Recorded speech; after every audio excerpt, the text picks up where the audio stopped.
एक गांव में भानु नाम का एक बहुत ही मेहनती और ईमानदार आदमी रहता था। गांव में जब भी कोई परेशानी या मुसीबत आती तो भानु सबसे आगे रहता और सबकी मदद करता। भानु को पुरानी चीजें जमा करके रखना बहुत अच्छा लगता था। भानु को जहाँ कहीं भी कुछ पुराना सामान दिखता उस सामान को जमा करके घर ले आता। एक दिन भानु अपने गांव से दूसरे गांव गया।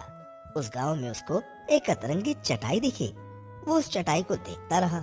चटाई बहुत पुरानी थी, इसलिए वो कूड़े में पड़ी थी। उस गांव का कोई भी इंसान उस चटाई को देखता तक नहीं था, पर भानु की आंखें उस चटाई पर टिक गई। भानु ने उस चटाई को उठाकर अपने साथ अपने गांव, अपने घर ले आया। रात का समय था। बहुत थक गया हूँ, खाना खाने की भी हिम्मत नहीं है, चलो सो जाते हैं। भानु चटाई को रखकर सो जाता है। दूसरे दिन भानु जागता है और चटाई को अच्छे से साफ करता है, उसे धोता है। अरे, ये चटाई तो साफ हो गई है, अब इसको इस्तेमाल करना शुरू करते हैं। आज से इस चटाई पर सोया जाएगा। आहा, मजा आ जाएगा। लेकिन मुझे एक बात समझ नहीं आई, इतनी अच्छी चटाई को कोई कैसे फेंक सकता है? चलो कोई बात नहीं, अब तो चटाई अपनी हो गई ना। भानु चटाई को रखकर फिर से गांव की तरफ निकल जाता है ताकि और कुछ पुरानी चीजें इकट्ठा कर सके। लेकिन भानु उस दिन खाली हाथ घर आता है और अपनी चटाई के पास बैठ जाता है। देखते ही देखते भानु उस चटाई पर लेट जाता है और उसे नींद लग जाती है।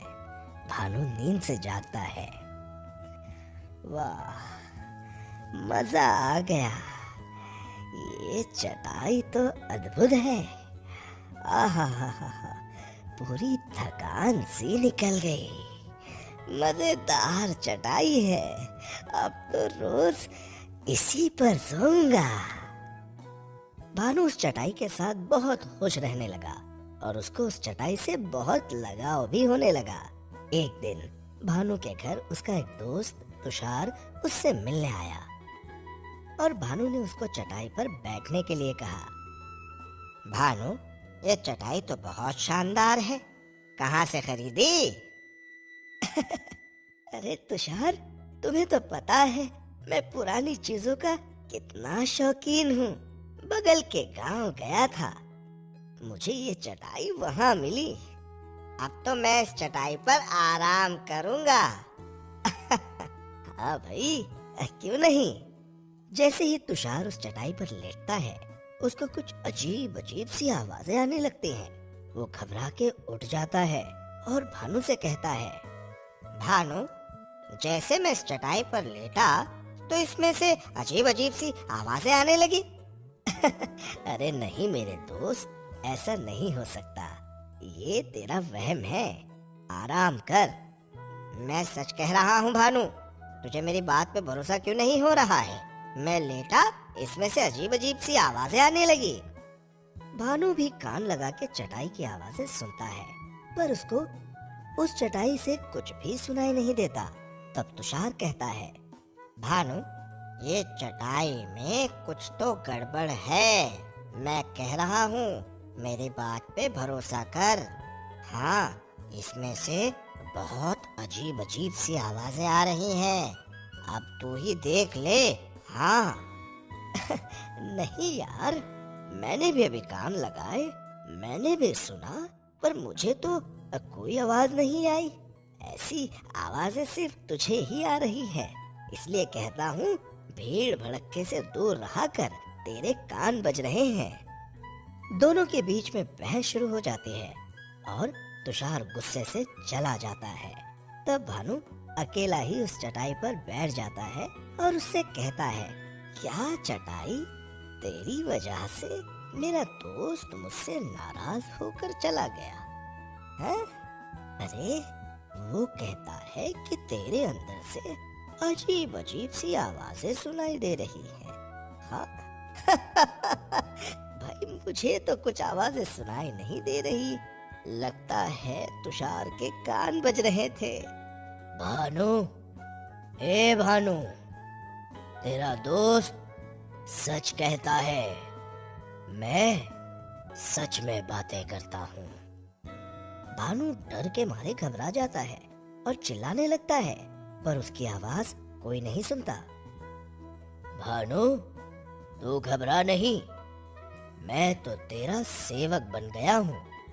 तूने मुझे इतना साफ किया, मुझे घर लाकर मुझे नहलाया, मैं तो तेरा दास हो चुका हूँ। दास? मेरा? सुनो चटाई, तुम मुझे ऐसे डरा नहीं सकते। मैं डरने वाला नहीं हूँ। अगर ज्यादा डराया तो मैं तुम्हें वहीं रख आऊंगा जहाँ से मैंने तुम्हें लाया था। अरे भानु, तुम खामखा डर रहे हो। मैं तो सच में तुम्हारा दास बन चुका हूँ। अच्छा, तो मुझे तुम अपने दास होने का सबूत दो। एक काम करो भानु, तुम मुझ पर बैठ जाओ। भानु उस चटाई पर बैठ जाता है और अचानक चटाई उड़ने लग जाती है। अरे बाप रे, ये क्या हो रहा है? भानु, तुम घबराओ नहीं, मैं अब तुम्हारा दोस्त तुम्हें अपनी दोस्ती का सबूत दे रहा हूँ। मैं तुम्हें हवाओं की सैर करवाकर तुम्हें खुश कर दूंगा। अरे लेकिन मैं गिर जाऊंगा। तुम फिक्र ना करो भानु, मैं तुम्हें गिरने नहीं दूंगा। भानु और उसकी चटाई आसमान में उड़ने लगे। तब सारे लोग उनकी तरफ देख के शोर मचाने लगे। अरे ये क्या उड़ रहा है आसमान में? दन्ना रे दन्ना, ऐसा कैसा पंछी है? अरे ये तो बहुत जोरदार उड़ रहा है। अरे बाप रे, ये क्या उड़ रहा है आसमान में? ऐसा तो इससे पहले कभी देखा नहीं मैंने। बाप रे, पिताजी! अरे तो यार, ये ऐसा लगता है कोई कोई नया पंछी आ गया है। अरे ये है क्या? लेकिन सारे गांव वाले उस चटाई को देखकर हैरान होने लगे और भानु उस चटाई पे बैठ के आसमान की सैर कर रहा था। भानु ने चटाई से पूछा, अच्छा तो तुम हमेशा मेरे साथ ही रहोगे? नहीं भानु, मैं हमेशा तुम्हारे साथ नहीं रह पाऊंगा। मैं परियों की सवारी हूँ और आसमान से गिरकर इस जमीन पर आ गया। वो कैसे? मैं चांद से टकरा गया था और गिर गया था और गिरते गिरते इस जमीन पर आ गया। तभी भानु की नजर नीचे एक गांव की तरफ पड़ती है, जहां एक अपाहिज आदमी के पैसे कोई चोर छीन कर भाग रहा था और अपाहिज आदमी नहीं चल पाने के कारण उस चोर को पकड़ नहीं पा रहा था। तब वो चटाई को लेके उस चोर को पकड़ता है और चोर पकड़ा जाता है। चाचा, ये लीजिए आपके पैसे। वो चोर पकड़ा गया, आप चिंता न कीजिए। हाँ बेटा, तेरा बहुत बहुत शुक्रिया। आज तूने मेरे पैसे बचा दिए। इन पैसों से मैं मेरी बीवी की दवाई खरीदने जा रहा था बेटा। भगवान तेरा भला करे। चटाई ये सब सुनती है और भावुक हो जाती है और भानु के इस काम को देखकर बहुत प्रसन्न हो जाती है और भानु से कहती है, भानु, आज के बाद मैं तुम्हें छोड़ के कहीं नहीं जाऊंगा। परिलोक में मेरी तरह बहुत सारी चटाई हैं, लेकिन इस दुनिया में मेरी तरह कोई नहीं है। हम दोनों मिलकर इस गांव से और पूरी दुनिया से गलत कामों को खत्म कर देंगे।